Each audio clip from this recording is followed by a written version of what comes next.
esta videoaula. Soy la doctora Vanessa Benítez y el día de hoy les guiaré en esta clase de anatomía patológica. El tema a desarrollar son los trastornos hemodinámicos. Cabe resaltar que la bibliografía de base es la de Robbins y Cotrans, Patología Estructural y Funcional, en su 8ª y 9ª edición. Los trastornos hemodinámicos son el resultado de la alteración en la circulación sanguínea constante, la cual es vital ya que suministra el oxígeno y nutrientes a todas las células del organismo. Dentro de estos trastornos se encuentran el edema, la hiperemia y la congestión, que los describiré a continuación. Comencemos. ¿Qué es el edema? El edema es el aumento del líquido intersticial, o sea, el líquido entre las células. Pero vamos desde el principio. Sabemos que el movimiento del agua y de los solutos entre los espacios intravascular e intersticial está equilibrada por fuerzas opuestas, que son la presión hidrostática vascular y la presión coloidosmótica del plasma, como podemos observar en el gráfico en estas flechas que van indicando estas dos fuerzas opuestas. El aumento de esta presión capilar o la disminución de la presión coloidosmótica da lugar a un aumento del líquido en el intersticio. Ahora, si el movimiento neto del agua hacia los tejidos supera la capacidad de drenaje a través del sistema linfático, habrá una acumulación de líquido, que sería el edema. Existen varias categorías fisiopatológicas del edema. Estas causas anteriores mencionadas producen típicamente un líquido con escasas proteínas, a lo que llamamos transudado.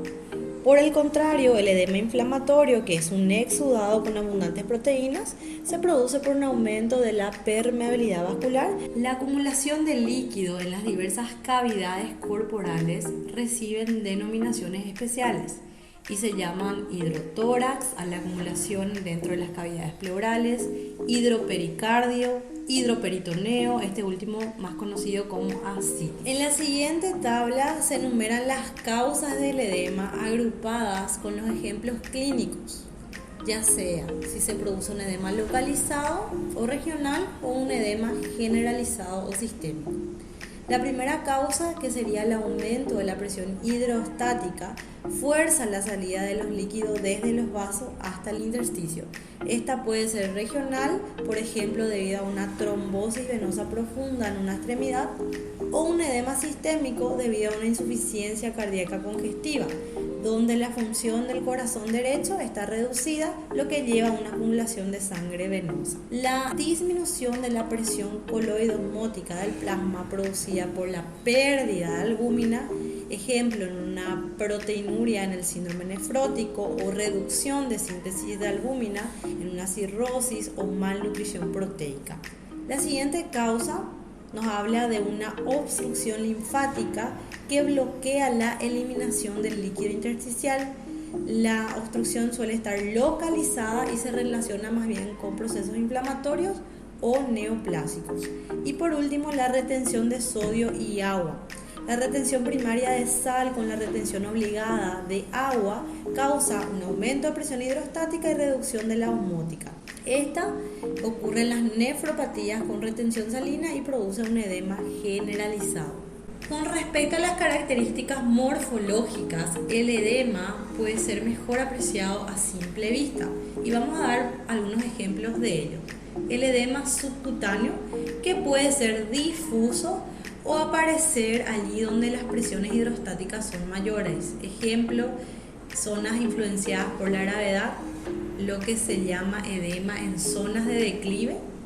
Por ejemplo, piernas cuando se está de pie o el sacro cuando se está tumbado. La presión del dedo sobre un edema subcutáneo importante suele dejar una huella que se llama edema con fobia, lo que podemos observar en la imagen en esta diapositiva.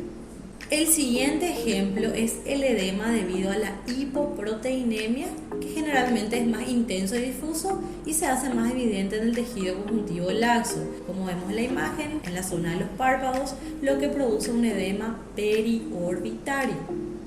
El edema pulmonar, como vemos en la imagen, puede dar lugar a pulmones que tienen de 2 a 3 veces su peso normal.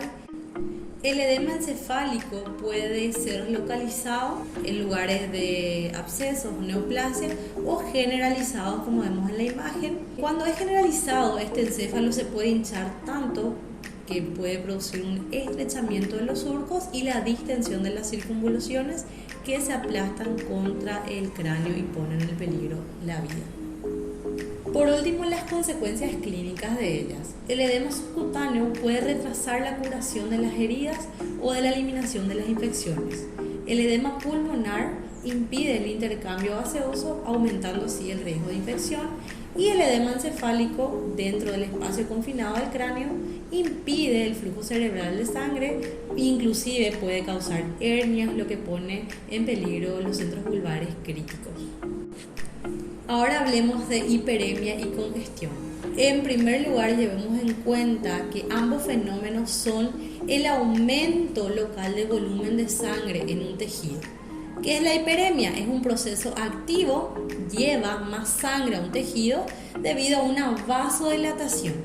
Ejemplo en el ejercicio físico o en la inflamación, donde hay un proceso activo de dilatación arteriolar. Sin embargo, la congestión ya es un proceso pasivo donde ocurre una alteración del flujo de sangre que sale de un tejido, o sea que queda estancado sangre desoxigenada dentro de un tejido. Ejemplo en la insuficiencia cardíaca congestiva o en una obstrucción venosa aislada. La éstasis de larga evolución de sangre sin oxígeno puede llegar a dar lugar a una hipoxia lo suficientemente intensa como para causar una lesión tisular isquémica o una fibrosis. ¿Cómo observamos morfológicamente a los órganos congestionados? En la congestión aguda los vasos están distendidos y los órganos muestran hiperemia, una coloración más roja. También la congestión del lecho capilar puede producir un edema intersticial.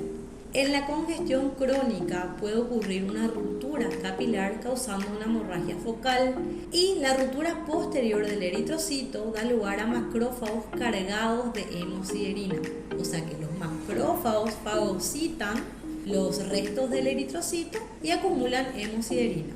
También puede haber atrofia o muerte de las células parenquimatosas con fibrosis. A simple vista los tejidos son más marrones, contracturados y fibróticos. Suelen afectarse principalmente los pulmones y el hígado. En los pulmones, la ingurgitación capilar se asocia a un edema intersticial y transudado dentro de los alveolos. Las manifestaciones crónicas son los macrófagos cargados de hemosiderina, a lo que llamamos células de la insuficiencia cardíaca. Podemos ver ahí en la lámina microscópica, debajo de los tabiques alveolares, unos macrófagos bien pardo amarillentos que están cargados de hemosiderina. Y los tabiques fibrosos ya. Ahora, morfología de la congestión en el hígado. La congestión aguda se manifiesta con una distensión venosa central y de los sinusoides y en ocasiones con una degeneración central del hepatocito. Ahora vamos a observar claramente estas dos láminas, la primera macroscópicamente y la segunda microscópicamente, que demuestra una congestión crónica en el hígado. En la congestión crónica, las regiones centrales de los lobulillos hepáticos tienen un color rojizo amarronado y están levemente deprimidas. Ven los punteados más amarronados. Es allí donde se perdieron las células, con respecto al hígado normal adyacente sin congestionar. Esto da un aspecto de un hígado en nuez moscada. Es muy parecido a la nuez moscada cuando se corta en el medio. Y microscópicamente en la lámina de al lado se observa una necrosis centrolobulillar con pérdida de hepatocitos y hemorragia, con algunos macrófagos cargados de hemosiderina. ¿Por qué hay una necrosis centrolobulillar? Simplemente porque el centro es el extremo distal del aporte hepático de sangre y está más propenso a sufrir una necrosis cuando se reduce la perfusión hepática. Y de esta manera terminamos la primera clase de este capítulo 4 de los trastornos hemodinámicos basado en el Robbins y Cottrell. Espero que esta clase les haya sido de utilidad y nos encontramos en la siguiente video aula. Chao, chao.